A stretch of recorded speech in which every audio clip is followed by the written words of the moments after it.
Welcome to Mystic Revolution, where we have fun from the inside out. Welcome to Mystic Revolution. Join Susana and Wendy for insightful conversations and guided meditations. My name is Wendy R. Wolf, and this is Susana Dumett, and we are so excited. We've been talking about this season. We've been talking about why Mystic Revolution? Why now? Why does it matter? And the last several conversations have been around discernment, and we're still there. So strap in. We're going to do a little meditation and then get talking. Yeah. So if you'd like, you can tune into your inner world. Maybe close your eyes. Notice you have a body. Notice you're on the earth. And notice the relationship between your body and the earth. And if you'd like, you can drop like sand in your hands, just whatever is not here, not now. Just drop it like sand in your hands. And sit right here now with.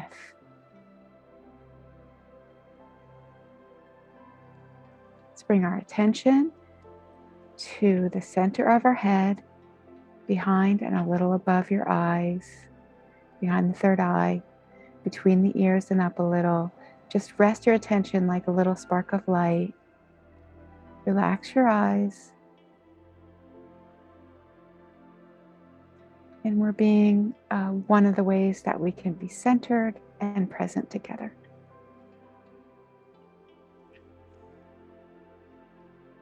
All right. When you're ready, take a deep breath.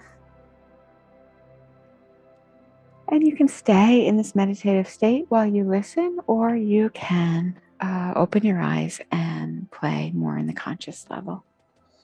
So, Susana, what are we going to talk about today?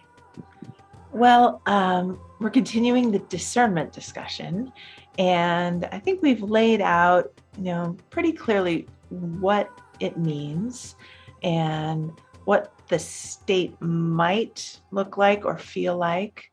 Of course, every person has their own vibrational experience of that.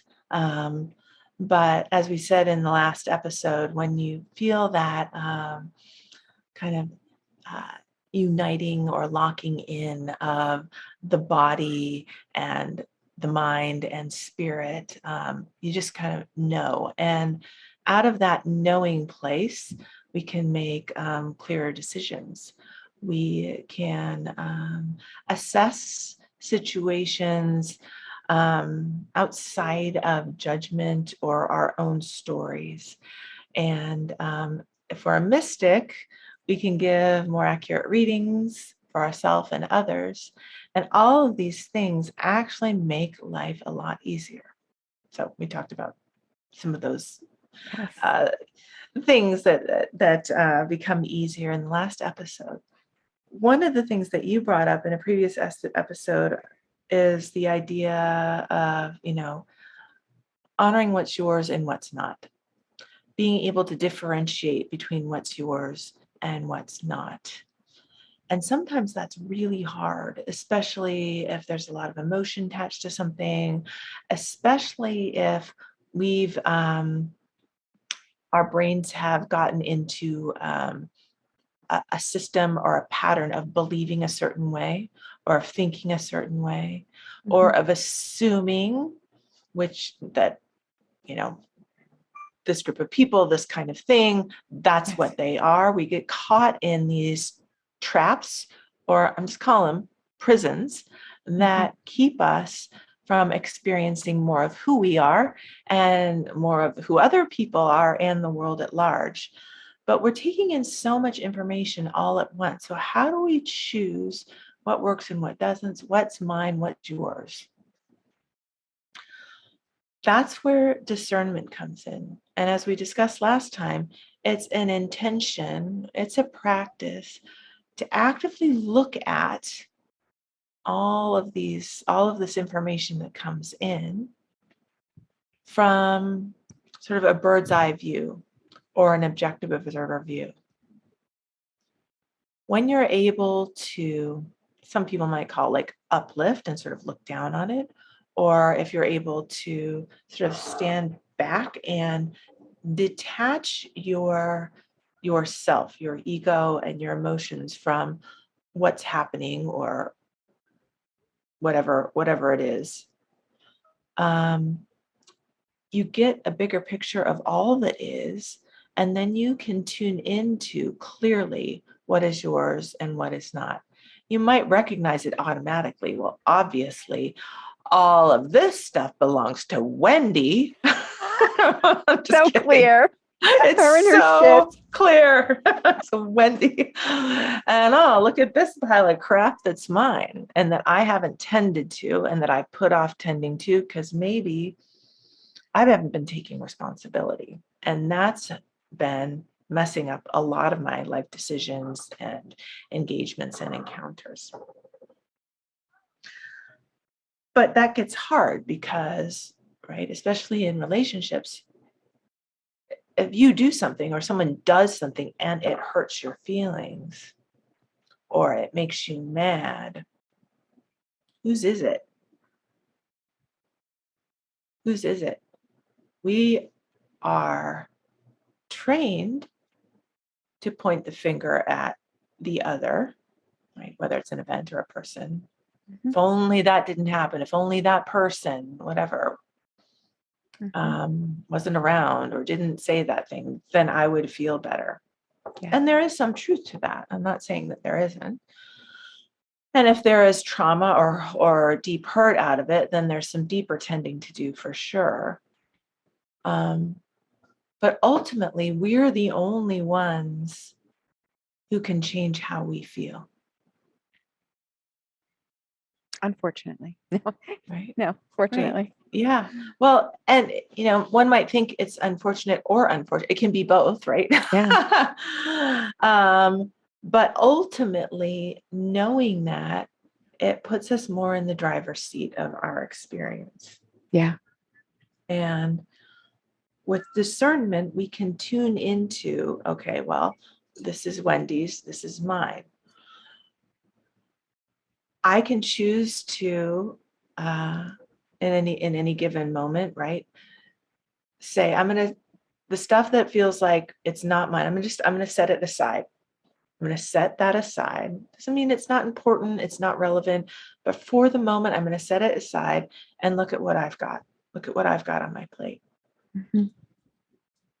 How much of it is in the moment true? How much of it is based on past experience? How much of it is based on fear?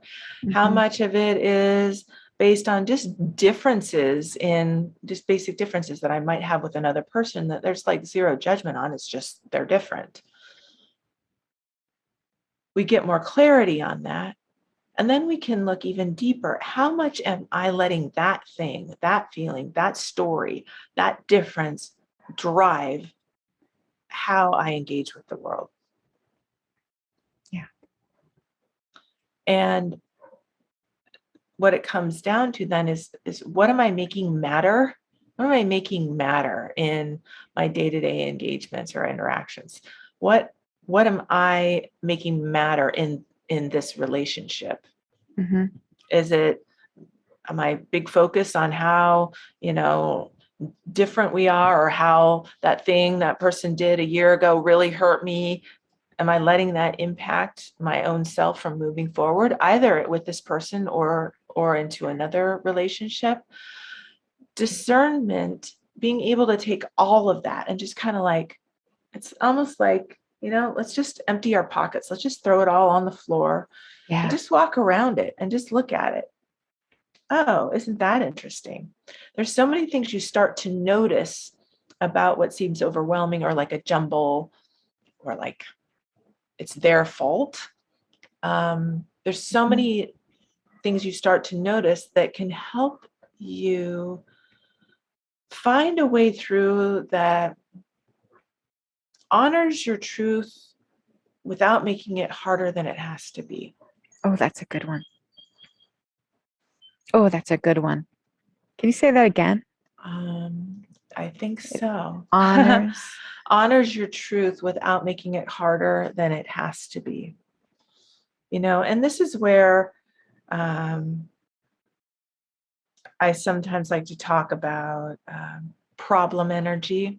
We know about problem energy, which is the idea that a thing happened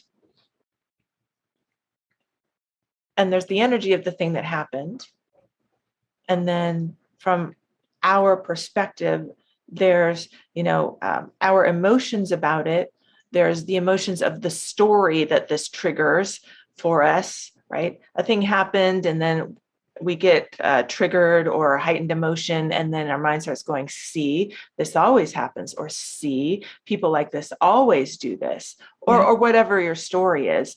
And then the problem gets bigger and bigger. And then I'll go over and tell my friend Wendy about this thing that happened and how horrible it was, or all the whatever awful thing someone said. And then if she's my good friend, of course she's got to be emotional about it and be in there with me. No, of course. But the problem gets bigger and bigger and bigger. And so then what was once this thing becomes much larger than it needs to be. And this is where discernment can come in, right? What really is the issue? What's really the core issue? And it could be maybe there is a relationship situation, problem that, or a challenge that needs to be looked at. Or perhaps there's something within you that if you took a look consistently gets triggered by these certain same kinds of circumstances. And discernment actually can allow you to go right there to the root and tend to it more directly. So that's a lot. I'm going to pause there. Do you have any, I know you do. What do you have to say about that one, Wendy? Oh my gosh.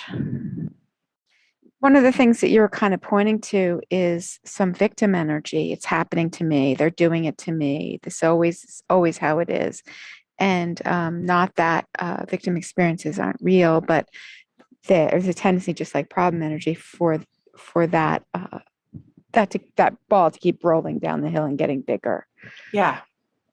And so if we can recognize it, we can, even if it's not healed or totally taken care of, we can take it off to the side and center like what it is we're really trying to see or choose.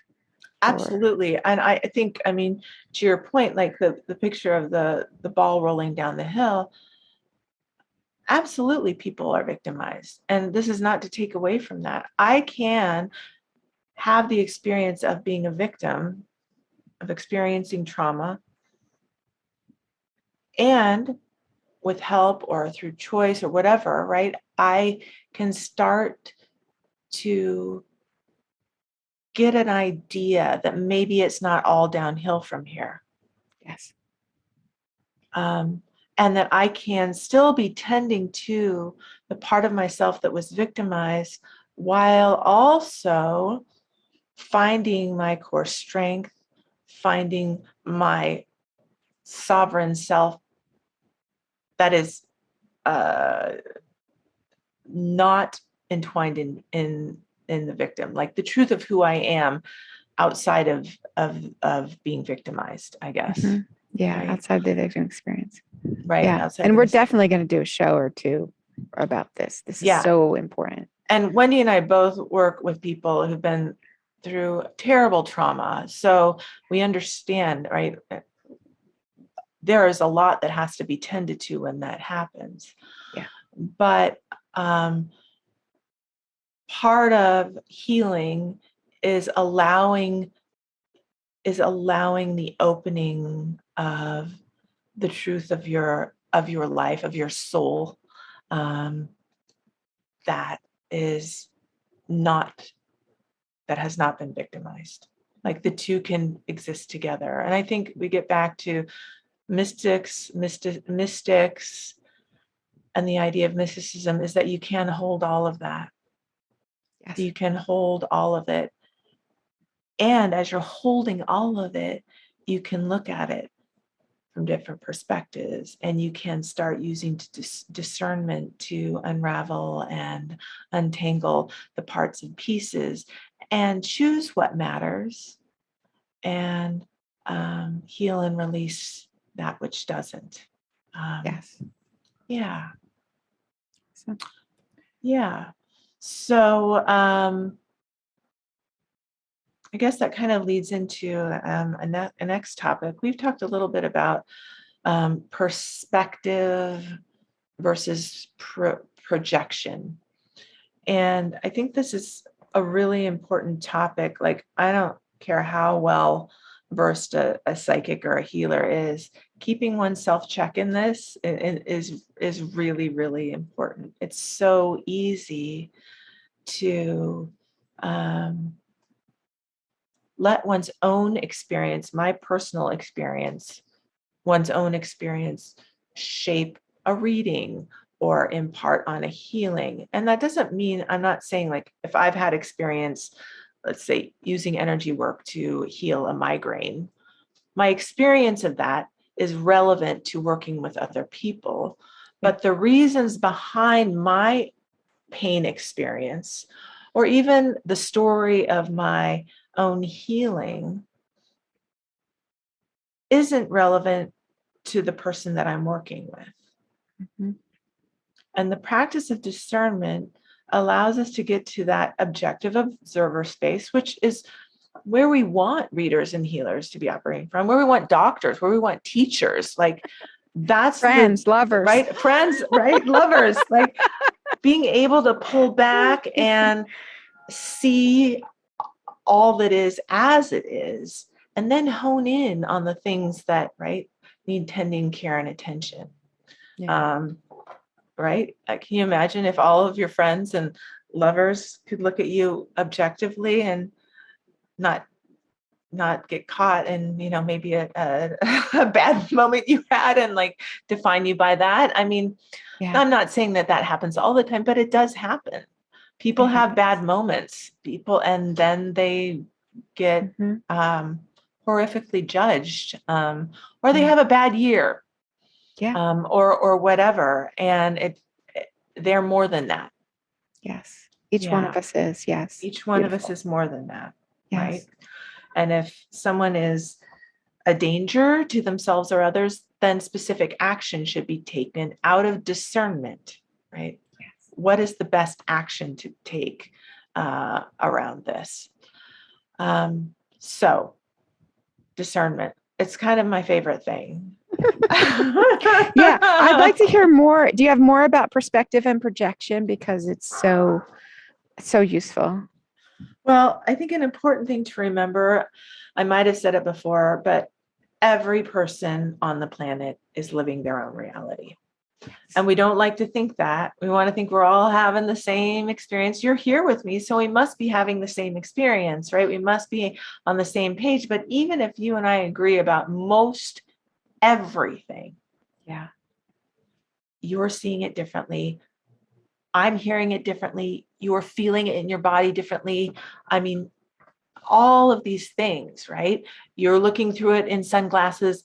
I'm not. I mean, all of these things. And our own cultural background, our own religious upbringing, if we've had that, our own life experience shapes how we see in any hear, sense in any given moment. And so it's unrealistic to expect others to have exactly the same opinion or the same ideas about anything, even if we can intrinsically agree on some things. I mean, that's just my perspective. That's my perspective. And just like you get to have your own perspective, not Wendy, but the greater you, right? Yeah. All of us get to have it, right? I get to have mine. You get to have yours. And out of that, when we use discernment, we can get clearer on how our perspective fits into the greater whole of whatever is going on. The flip side of that is projection, where I basically act out of my pain. I act out of my own life experience. Like everything is shaped about how I view the world, without taking a moment to pause and see it from others' point of view, from that bird's eye view, from a group view. And if we're talking about something and you're sharing something that is your perspective or unique to you, if I'm projecting, I'm hearing you and I'm listening to it through my own lens and my own stories, and kind of making what you're saying about me. Yeah. It's a subtle thing, right? But when you have awareness of it, when you have greater awareness about it, your conversations are different. Yeah. So having a modicum of awareness, I've noticed that I've been talking a lot, and I would like you to talk and share. Oh my gosh. You're adorable. Actually, it's time for a break. Oh, so good. Perfect. We'll come back and then you'll just talk. Thank you, We Are Historically, for your conscious human apparel. Shop online at wearehistorically.com. Hey friends, Susana and I want to remind you that we offer a Mystic Revolution meditation. It's the first Tuesdays at 4:30 Pacific. Please come as our guest. You can see our website for the link. And thank you for playing with us. Raise your vibration and energize your life with specialized Fibonacci tuning forks that deepen meditations and empower self-healing. Get your vibrational sound tools for personal enhancement at energybodytuners.com. And welcome back to Mystic Revolution. Susana and I are talking about many fun things, as usual, around this time discernment. And she did want me to talk, and I do have something to say about many of the examples that we've used in this whole set of shows around discernment have been like personal choices, personal perspective. Because the truth is that as working healer, reader, and teachers, that's most of what people care about. That's most of what people want to look at. And also, I do want to say, though, we're speaking to mystics, and there's the whole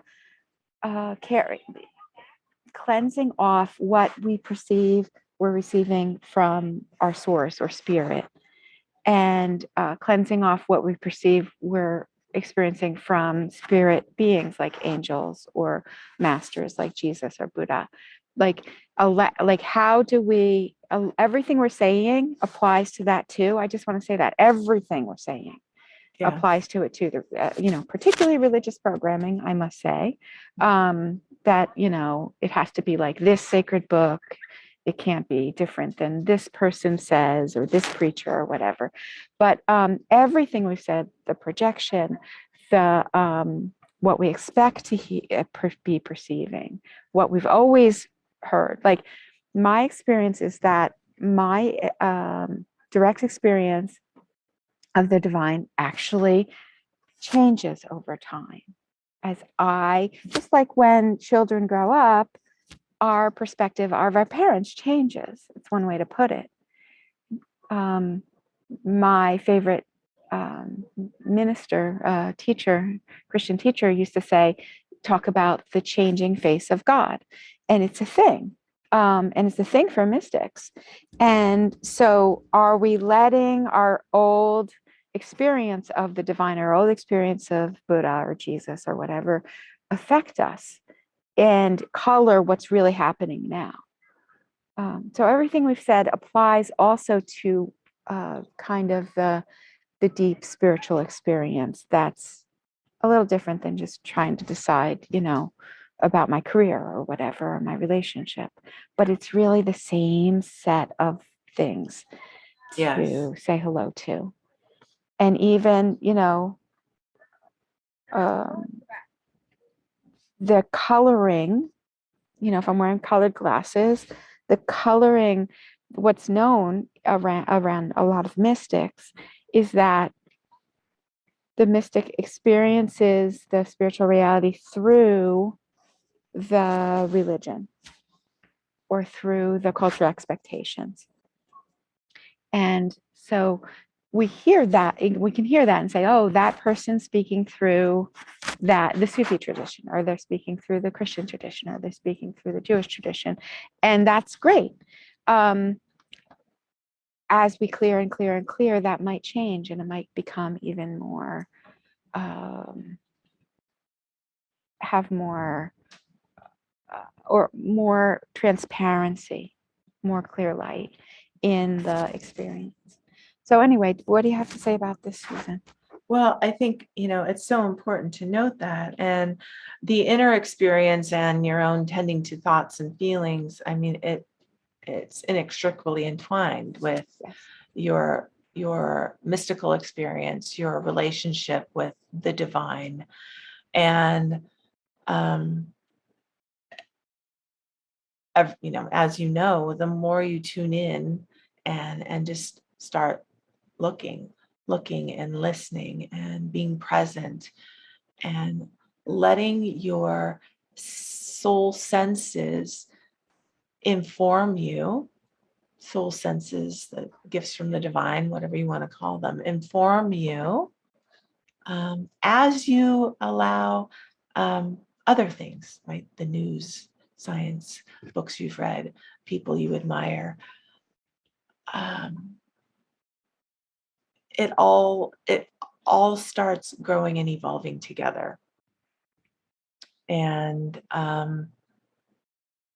your connection with the divine and understanding the different ways it presents itself to you become more clear too. So I guess that's what I would say. Yeah, beautiful. Okay, thank you. This has been a really sweet conversation, Susana. I appreciate it. I appreciate it too. Yay. All right. And thank you all for being here with us.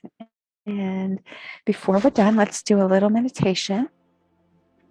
So let's again tune fully into our inner world. If you'd like to close your eyes, and let's notice the breath. Notice the weight in the chair. Notice your body. Notice the earth. We can get so carried away in our mind and our thoughts and our conversations. Come back, feel your skin, if you'd like.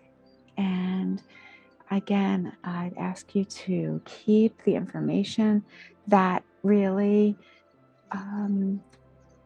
validated your own perspective. Keep the information that was like hit and said, oh, that's mine, that's right, I agree.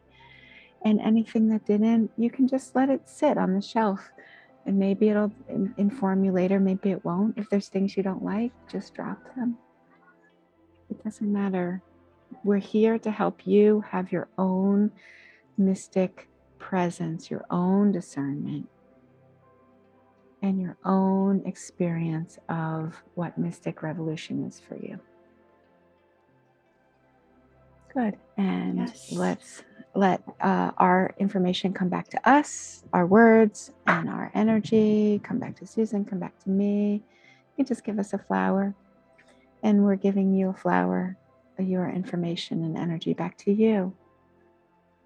And let's fill in with the sunny golden light. Okay, thank you. Thank you, and we will see you next time. Great. And that concludes this portion of Mystic Revolution. Thank you for watching. Subscribe to get notified of new content. And don't forget to like and share. Join the Mystic Revolution. Click on the link in the description to get more information, or visit themysticrevolution.com. Another creative art production by Retro Earth Studio. This series is really for you if you have mystic sensibilities or interests, or if you've been practicing forever. This is a place for all of us to join together